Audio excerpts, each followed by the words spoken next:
to Journey Through Alkebulan. So you are about to view a interview that I did with two Black Panthers, Mama Sia and Mzee Pete, or Babu Pete. Babu in Swahili means grandfather. Okay, and Mzee, as you will hear in the video, is how you would refer to an elder in Swahili. And so I wanted to pre-warn you all that there were some lighting issues as I had a bad angle. The sun was beaming this day, and just the way that the seating was arranged, it was not in my favor. So I did the very best that I could. And then you'll hear the volume go down inadvertently. And so I wanted to first and foremost say pole sana, tell you that I'm very sorry. However, I ask that you overlook the lighting issues and the sound, the sound issues as well. And please listen to the interview with an enlightened heart, mind, with an enlightened heart and mind. I would even ask that you just close your eyes and go into the subconscious world and listen to the message, because it's the message that's the most important. I can tell you that the sound issues are not profound. It's more so the lighting. So the majority of the message you will be able to hear clearly, and that is the most important part. All right, so I did want to give that disclaimer, and without further ado, please enjoy this interview, this amazing interview with two legends. We left the States in 1970. Brother Pete O'Neill, my husband of 51 years. Yes. We've been together since I was 18. Beautiful. Yes, he was the founder of the Kansas City chapter of the Black Panther Party. And I think you all know about the community service programs, breakfast for school children, and free medical clinics, and all of that. I think y'all know about that. Oh, yeah. Anyway, we had those programs also in Kansas City. And you might also know about COINTELPRO, which was designed to bring down the Black Panther Party and all revolutionary organizations.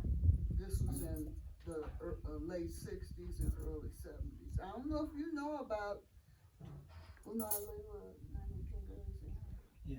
Okay, because bilingual accent.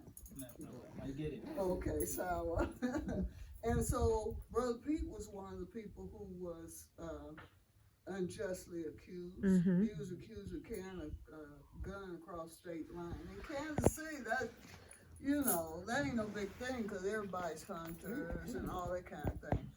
But the thing about it, it was a setup. He was they never found him with the shotgun. It was actually another Panther who had the shotgun. Whole bunch of stuff. Anyway, he was convicted. He had a hung jury, then he was convicted and received 4 years for that. Then there was another disturbing religious service that he was going to receive another 4 or 5 years, but we left when he was out on bail. And we thought that we would be back in like 2 years, but it was 20 years before I came back, and he's still in exile. He can't go back. Even though there have been so many people trying to, demand pardon for him and all. He said, hey, I am cool. He says, concentrate on the political prisoners there. Yeah. He's living his dreams. That's right. Here. And we are living our dreams. And we've been able to carry on the community service programs that we learned as members of the party. So that's icing on the cake. So we continue. We came to Tanzania in 1972. well before you were born. Sure. Kablu Mezaliwa, see? Yeah, couple of Yes, seasons. yes. And we lived in Dar es Salaam, Keiko Flats, for a year and a half. Then we came up to Arusha. I had never been up here. Brother Pete had been through here on his way to Nairobi before me. And when we came up here and saw felt the weather, you know, and the people and the beauty of this area, we said, hey, we gotta move here. And we did. And we became farmers. You probably hadn't even heard all this. Yeah, that's why I'm listening Yes. very closely, because I'm getting educated. Yes, we became farmers, and neither of us knew how to farm. Dogo, we grew up in the city, you know, and a lot of that is being lost. But we learned. Yeah. Our neighbors helped us. We had, what was the name of that book? Mother Earth, I think is the name of it. They teach you everything. And there was an institution called Appropriate Technology. So Brother Pete learned how to build windmills. Wow. We had wind-generated electricity here. At the other farm we lived on, we had wind-generated water too. Our garden was fantastic. You know, I had calluses on my hand. I loved it. You know, because to me that was a sign that you were really working hard. So we were there like 6 years, I think. And then we found out about this village in Bassani. And a friend of ours, Messiah brother who lived here, he said, well, y'all can get some land here, huh? Now that was way back in the day, right? Yeah. And we were able to get almost 4 acres, which is what this is, huh? And years later, we were gifted another 6 acres, about 15 minutes from here. Wow. That we're developing, huh? So when we came here, this was bush. Now you had people living here. Most people had mud and wattle house with thatch roofs, huh? And I mean, hyenas would get all in here and wow. Nyati, Really? Yes, because we're near Arusha Park. That's right. Yes, they would get you. They wouldn't come in here, but they would be on the road, and they gored a couple of farmers down the road. And one passed away, and one was hospitalized. Huh? They ain't around. No. anymore. I'm just looking. No, I know. Because now it's so many people. We used to have so many snakes. Cobra Wana. Not just Hopper, not just here, but in the whole village. And we were the only ones who had a car. So we would take people periodically to the doctor to get anti-venom and all that. Anyway, the elders in the community, they saw the good works that we were doing and the innovative things that we were doing, building our own blocks out of termite mound materials. It used to be tons of termite mounds. So many things. So they started sending their youth here to apprentice with us. Huh? And that's how the idea of the center was born. And they gave us a plot of land in Maji Chai. You probably know where Maji Chai is. And that's where we built our first center. And we were there for quite a while. And then we said, man, going down there every day and back and forth, it got to be a hassle. So we said, why don't we build classrooms here? And we did. And the first classroom was at Malcolm X, what's it called? It was called Malcolm X Lecture Hall. But that's where we had our first classroom. We had 8 students. They were learning computers. And then then the elders would come and say, well, can y'all teach English? We build another building. Now were able to do that because of donations and contributions, in-kind contributions. Some people would, you see them coming? Yes, ma'am. Some people would donate 10 bags of cement or roofing or whatever, you know. And so we've always been able to enjoy support from communities, not only just in the States, but all around the world. Karibu, that's my dad. Oh, wow. Karibu, Dad. Such a blessing. Wow. M.J. Sterling. Karibu. Asante. Asante, Baba. Karibu Sana, M.J. Sterling. Oh, wow. Yes, yes. He's Very been nice to here meet you. so many times, and he finally Oh, decided that's to get him a Nzuri one-way Sana. ticket. I love it. Yeah, That is beautiful. 2.5 years ago. Huh? 2.5 years ago, when you got your one-way ticket. I haven't been there that long. Oh, Have I? At least 2 years. Yeah, you have. you've been enjoying it so much. Yes, and we're just so All of you are blessed. welcome. Oh, Asante Sana. Asante Sana. Oh, yeah. And Dad has his visitor's book, so he's the keeper of the books. So y'all make sure and sign it before you Ndio. leave. We So, will. We will. when we first moved here, there's no running water, no electricity, nothing like that. All this was bush. We started developing, sir. Huh? I told him about the snakes. I told him about that. Yes. Yes. So we were farming here also. We used to raise thousands of chickens because we supplied the hotels and all that. Anyway, we don't, it was my job to milk the cows. Y'all ever milk cows? I have only one time. What? Long time ago. You may find a kilo sequel twice a day. All right. We made cheese. Oh, we was real homesteaders, real pioneers, and I love people to know that. You know, because I don't know of any other Panther who was in exile who had an experience like we have had and that we continue to have. So the requirements for classes started growing and growing.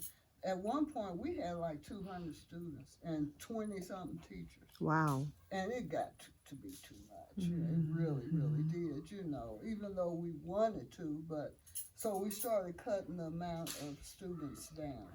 And where in the beginning, we had year-long programs. Then we cut it to 6 months. Now we got them to 3 months. But like I said, we've been closed since the corona started.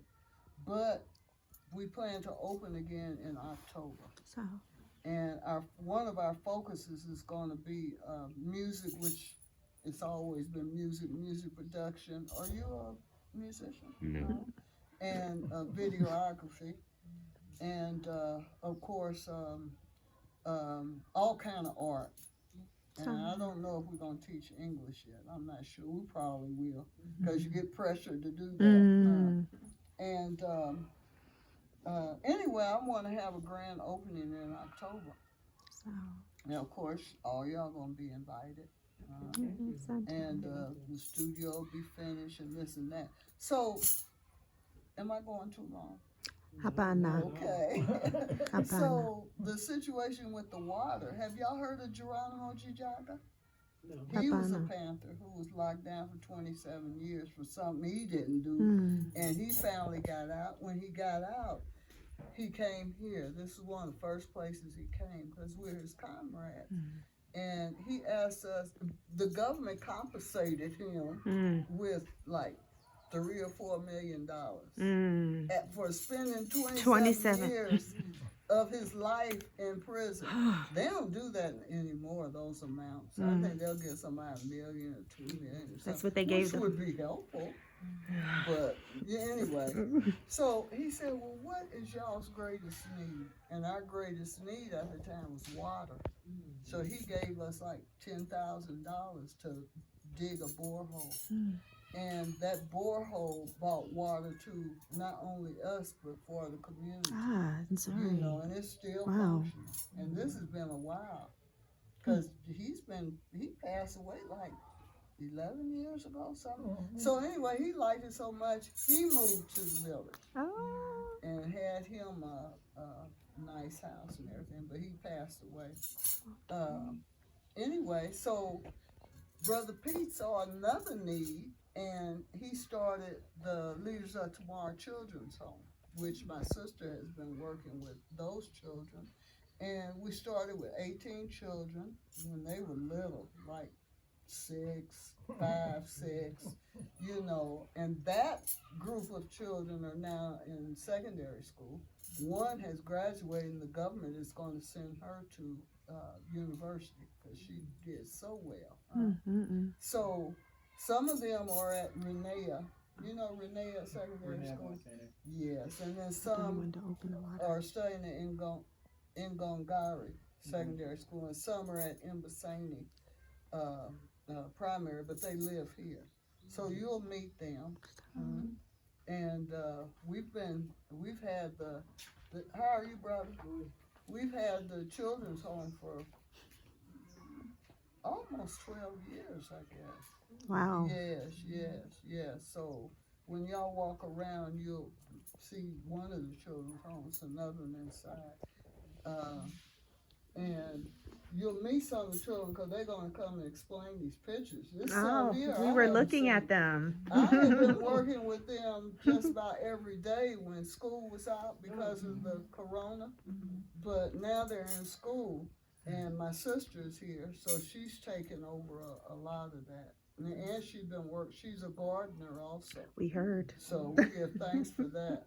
I was telling my job, I have to do a challenge. They call it a cleansing challenge. Have y'all heard of Wolfhard Jaguar?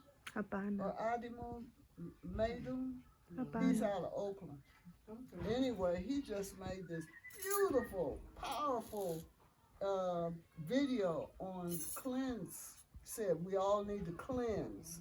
So his challenge is to show how do you cleanse. So I told my job I'm going down to Shamba tomorrow, and some of that is going to be with y'all because I'm going to be showing those greens. Then I'm going to show doing juicing or whatever in there, and some of the rituals that I do also as a Howdy. Asante. How are you? I'm well, This is thank you. Jose Peter. All Hello, right. everyone. Ah, nice to meet you. May I Hello. join you all for a moment? Oh, of please brief moment? do. Thank you. Yes, sir. Oh, am I interrupting something? Apana. Right on time. I'm just talking about you. Okay. And our experiences. Sorry. And our experiences here as homesteaders and all of that. So, Very good. yeah, I give thanks. As I do as well. Yeah. And I know you emphasize the hard work Yes. and the ongoing work. Mm-hmm. And I, as an 80-year-old man, I'm tired. But I'm keeping going. I'm not stopping. So, anyway, how are you all doing? Very well. Everybody's fine? Can y'all introduce yourself? Please. My name's Pete, and I know Lee. Yes. And This And is we've introduced Dad. And you know Mzee means elder. So you always address your elder men as Mzee. Some people even say that for women. you know, I've always been confused about that. Yeah. It seems like they used to do that, but I don't see people doing it these Really? days. Is it a new something? Yeah. I don't know. So he's Babu. I would say we say Babu. Yeah, that's Okay. his grandfather. Yes, deal. And I'm BB. Okay, so But people still call so me Mama mama. C. Yes. Yeah, and of course Dad is Baba, my Baba, but to everybody else he's Babu. Babu as well, yeah. Yeah. And he's my dear friend. Oh, I love it. And we have a lot of fun together. And I'm a storyteller, not much of anything else. I have no grand solutions to big problems or anything like that, but I'm a damn good storyteller. All right. I could tell you stories about how I met this man. Pony. Slowly. You didn't come here to hear that. You all are talking about things of import. Go ahead, and I won't. They'll be back. They'll come back. Deal, we will. Where are you all from? Well, I'm Tracy Clayton. We're from San Diego, California. San Diego. I was in San Diego in 1957. Oh, wow. And when I was at the Navy boot camp, and I thought I was from the center of the known center of the geographical universe, coming from Kansas City. And I was so shocked when people said, "Where?" And I said, "What are they talking about? I'm from Kansas City, you know." And it's, but anyway, I have been there. So pleased to have you all here. Thank you. Are you relatively new to Tanzania? Yeah, we've been here about 2.5 months. 2.5 Very months, new. Okay, Yeah. okay. Are you enjoying your I experience? am. It's a beautiful Wonderful, experience. wonderful, Yes. wonderful. Well, this is home for me. I've spent the vast majority. Why am I coming here interrupting the whole program? We would love to hear you. They ain't finished introducing themselves. Oh, to I'm y'all. sorry, please. Yeah, the sister started. You haven't said You know, I haven't said anything. I'm Eurydice. We're sisters. and, Okay. like I said, I'm enjoying Arusha. It's been beautiful, and we're from San Diego, California. Okay, So I love it here. okay, very good. My brother. Yes, I'm Castro Cosmos. I'm the driver. I'm born in Tanzania. Na wewe unajua Kiswahili kabisa. Kiswahili chote najua vyema. Okay. Uh-huh. My name's Josiah. This is my mom. Okay, all right, okay. And you're from? I'm from DC, but also Atlanta. I've So- been to DC too in 1969. What, the fact that I went to DC is why I'm here now. So that's a long story, but we'll save that for another time. You said DC and where? Atlanta. Oh, Atlanta. Yes. Okay. I know you've been there. I've Oh, never so been many there. times. Yeah. I'm Mahogany, born and reared in DC. Mm-hmm. This is my second time to Tanzania, Okay. and we've been here this time for over 6 months. Oh my goodness. Okay. Are you staying in town or? Tengeru. Tangeru, my goodness, you're our neighbors right up the road. Ndio. I wish I had known. We could have met a long time ago. Ndio. Yeah. So, karibuni sana. Asante Yes, sir, sana. Mr. Yes, sir. I'm Sterling Hill, Yes, sir. Kansas City, Kansas, location Rattlebone Hollow. That's I right. know you all not familiar with that. We're old timers. That's what we named the area where I was born and raised. Okay. I was living within 5 miles of where I was born. Where I was born in the same area. And this is my 30th trip here to Africa. Like Panther said, when I came this last time, the 30th time, I bought a one-way ticket. They encouraged me to Caribou for me to come here and stay with them because I am a widower and I've been living by myself and I'm getting a little young now and this is my home now and I love it. They treat me like a king. Oh, wow. Wow. Yeah. Oh, I love it so much. Cool. And I still want everybody to sign. Tell me where you're from, what state or whatever, and that's it. So, Okay. All of you all are too young, each and every one of you are far too young to ever have heard of a right-wing commentator, believe it or not, that I used to listen to way back in the day, not because of his right-wing philosophy, but because of, he talked about things of interest, whether you agreed with him or not.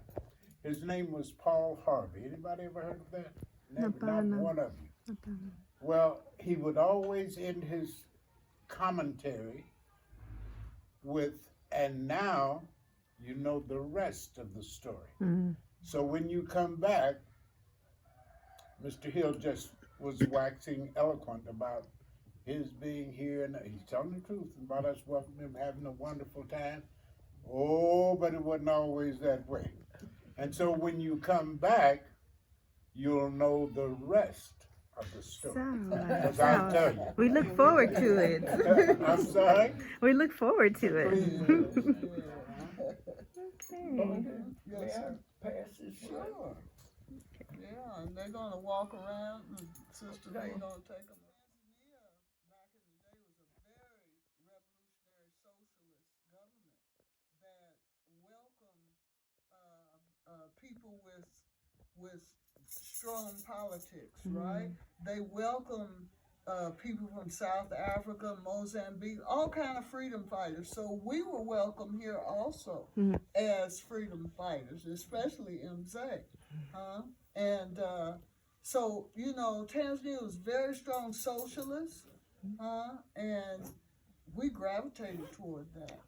So we lived in Algeria in North Africa for about 2 years before coming here, because that was the international section of the Black Panther Party.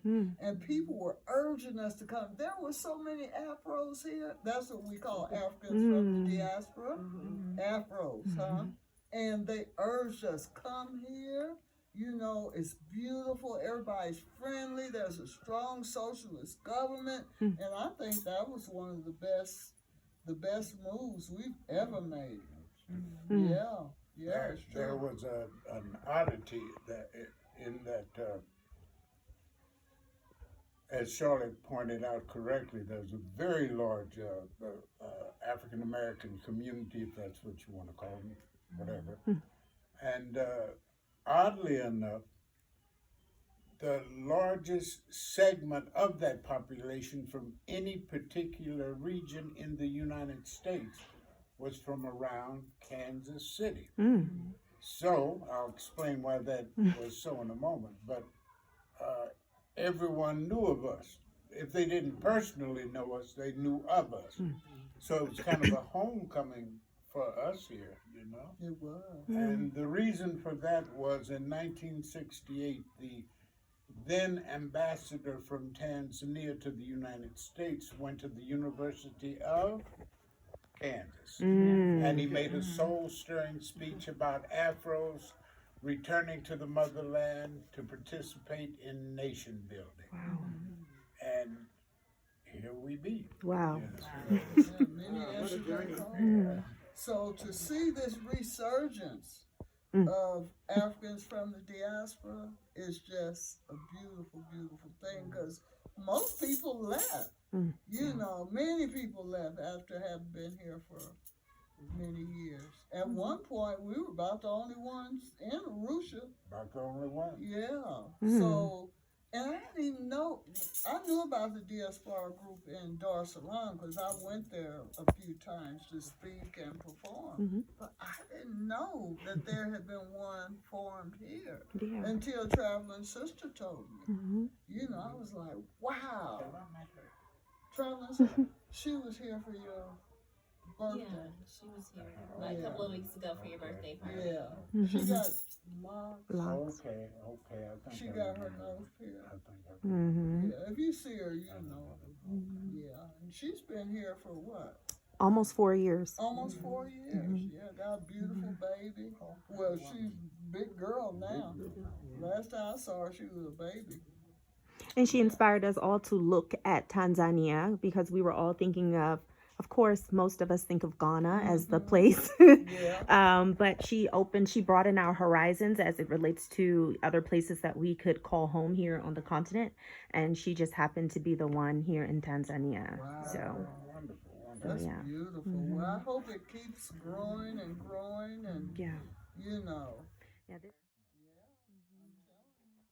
And what is that advice? The number one thing that diasporans should know when they come here to Tanzania that will help them become more acclimated to Tanzania? An extremely strong work ethic. It really is. This is, to me, is the key factor. If a person, unless you've got deep pockets, and I doubt that very many of us have them, but if you've got deep pockets, well then you know it's just smooth sailing. But for most of us, you have to work, you know? You really got to work. And it doesn't necessarily mean, but it certainly doesn't preclude physical labor. Mm. I'm too old to do that now, but I wasn't a long time ago. Mm. But in Tanzania, you have to work and you have to make a contribution to the development of the nation. Mm. Otherwise, you're just taking up space. I think That's that's my, mhm. and I think it's nearly impossible to acclimate, particularly to village life, Mm. if you're not willing to make a contribution of some kind to the development of the area in which you live. Mm. That I'm is sorry, no. And as someone mentioned at the diaspora gathering, they said you got to be attuned to the culture. Y'all weren't there. You I was there, remember? yes. Yes. They said that's very important. You know, some of the things you might have been used to doing in the States ain't gonna happen here, you know. And so being attuned to the culture is very, very important. That is so true. And to be attuned to the culture, you have to be willing. It's absolutely essential that you be willing to step outside your comfort zone. Yeah. I mean, you really do. Yeah. You know, I've had people come here, really I have, and it really saddens me because they miss the extraordinary beauty of Tanzania by focusing on what's not here. I mean, literally, I've had people come and see intelligent people, and they said, "Man, you mean? Oh, surely you can get this, or sure?" I said, "No, you can't. You know, but surely you can do this." I had someone write me, "Surely they don't do it." I said, "Yeah, they do it this way. That's it. But this is an entirely different world, and we are." Coming home or not, we are the visitors here, and it's upon us to adapt to the culture. Certainly not on anyone to adapt to what makes us comfortable. Yes. And I might say, you're looking at a person that has really or is really experiencing what he's talking about. It is a tremendous change. For when I mentioned earlier, 91 years within a 5-mile radius where I was raised, and then come here, and it's a lot that I have to adjust to because of the change. And it wasn't easy, even though I've been here many times. And go back, I get back in that mold in the States. To me, it is beautiful. I wish I was here earlier. I really do. Yeah. But Well, I think you're adjusting very well, perfectly. what is helping me, or what has helped me, was the many times that I've come here and go back and get back in that old mold, and then come back. This is beautiful. It's beautiful because people treat you and as human beings here. So, That's right. and like I said, karibuni, which means you all are welcome. Yes. Asante sana, All right. babu. Oh, yeah. Do y'all have any more questions before Sister Lee? You got any questions, brother? I just didn't know if there's something good like this one, so I'm glad. Yes, I'm very happy with this. yeah. And so many young people have come through here for the classes.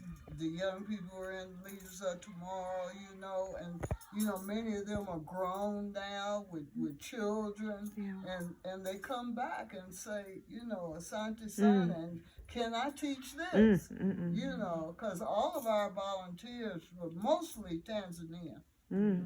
Except when someone comes through like my sister and has some knowledge or that they want to share. So, I mean, it's been several generations of students here. So it's a blessing. And it's a blessing. How did you learn Swahili so fluently? Is just the time you've been here, or did someone personally teach you, or was it She just...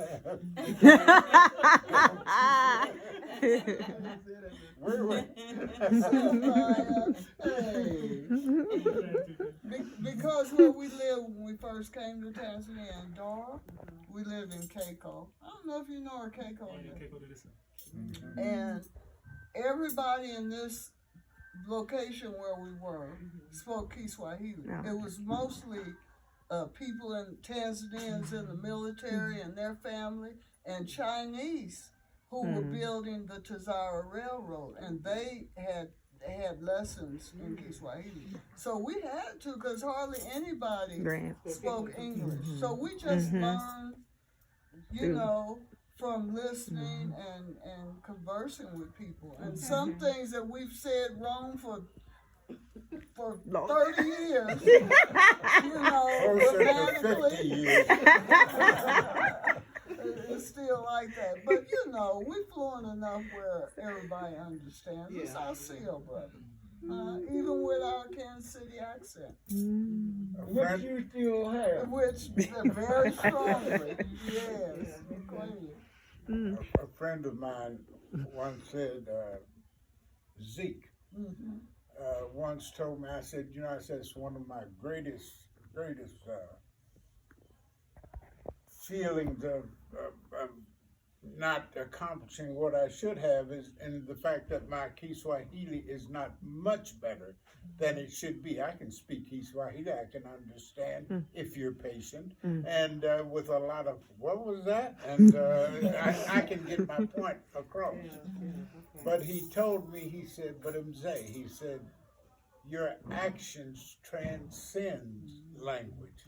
He said, so people love and understand you. That was, I said, boy, that's the biggest lie since the devil ever talked. But it sounded good. It really did. Well, I have one last question. It would be an honor to hear your message to the diaspora that are particularly in the Americas. What would be your message to them as it relates to repatriating back? Like, should they come back? Is there a real place for us in America? What would be your message to them?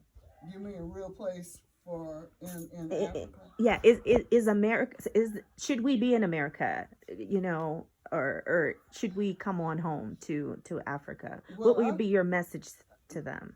You know, living here isn't for everybody. And one of the reasons is because people don't want to make the sacrifices that are necessary in order to establish a life here.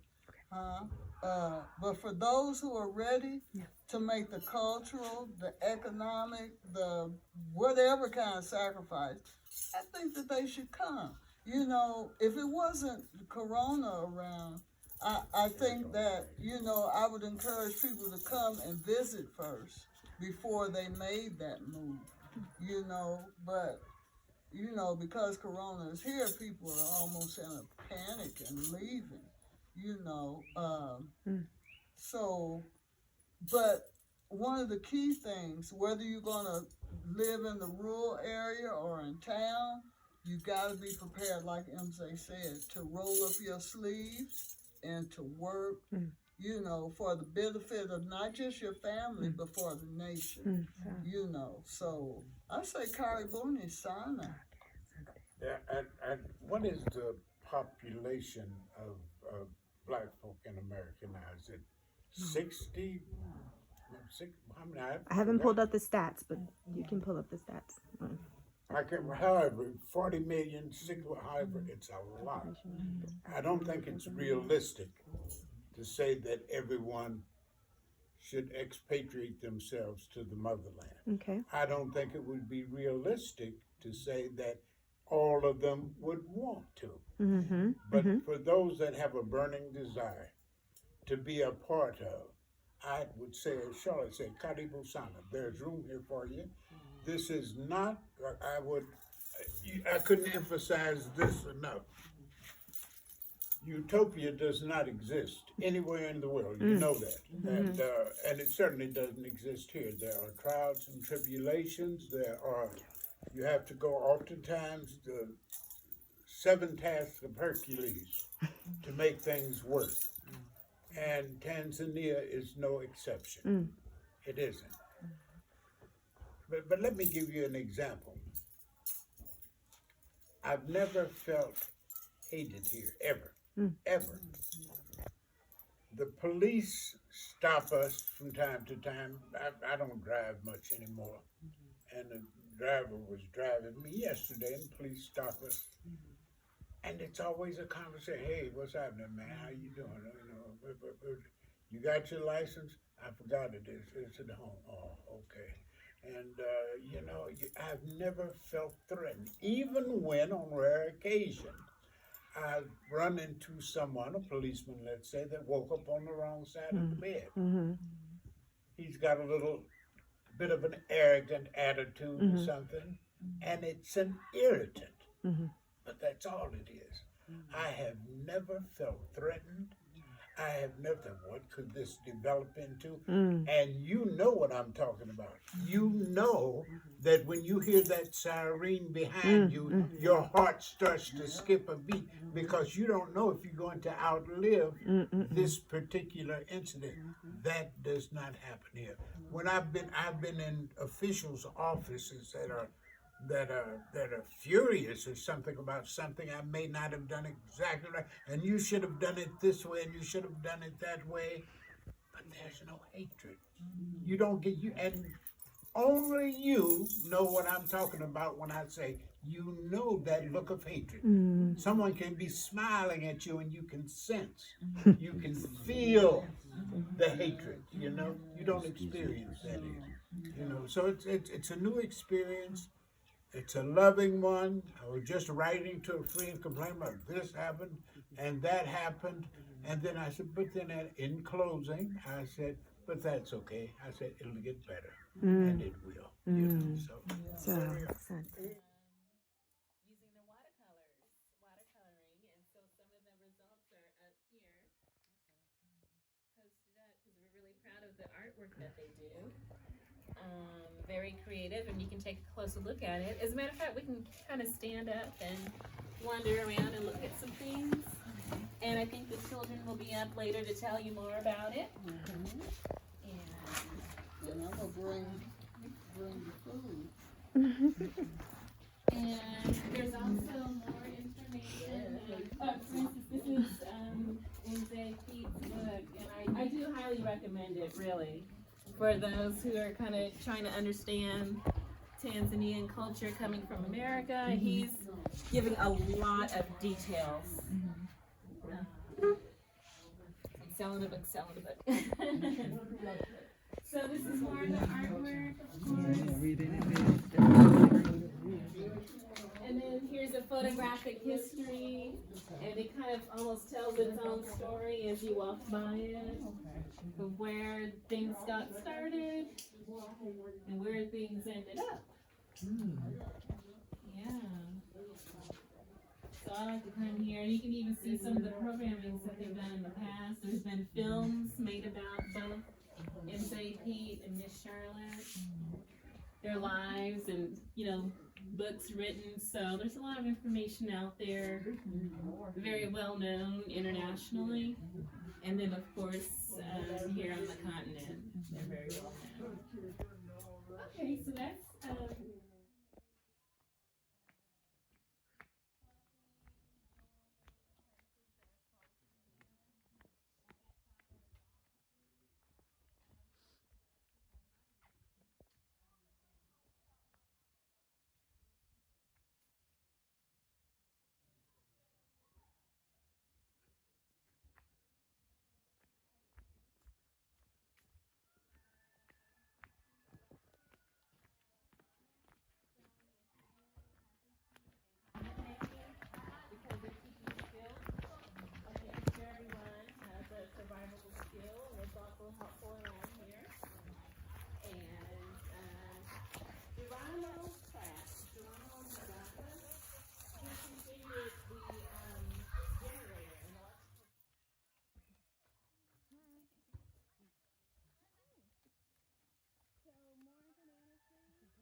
and very lively, all very pleasant, upbeat, and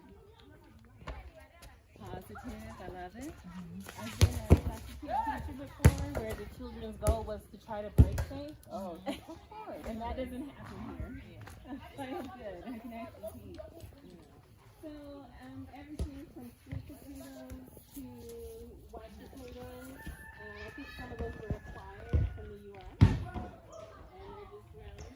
they're just grown here.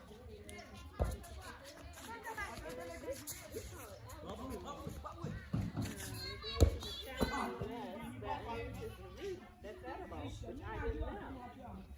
And I've probably been eating it. There's sugar cane in the back. And there's more plants, but I'm not really sure what they are.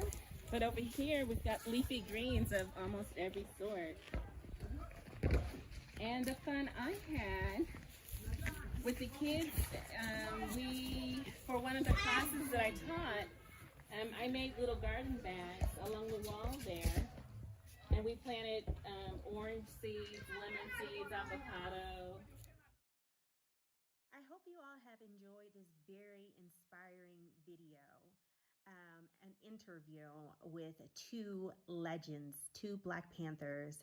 Mama C and Babu Pete have dedicated a great portion of their lives to start this wonderful foundation that helps local children who have been displaced.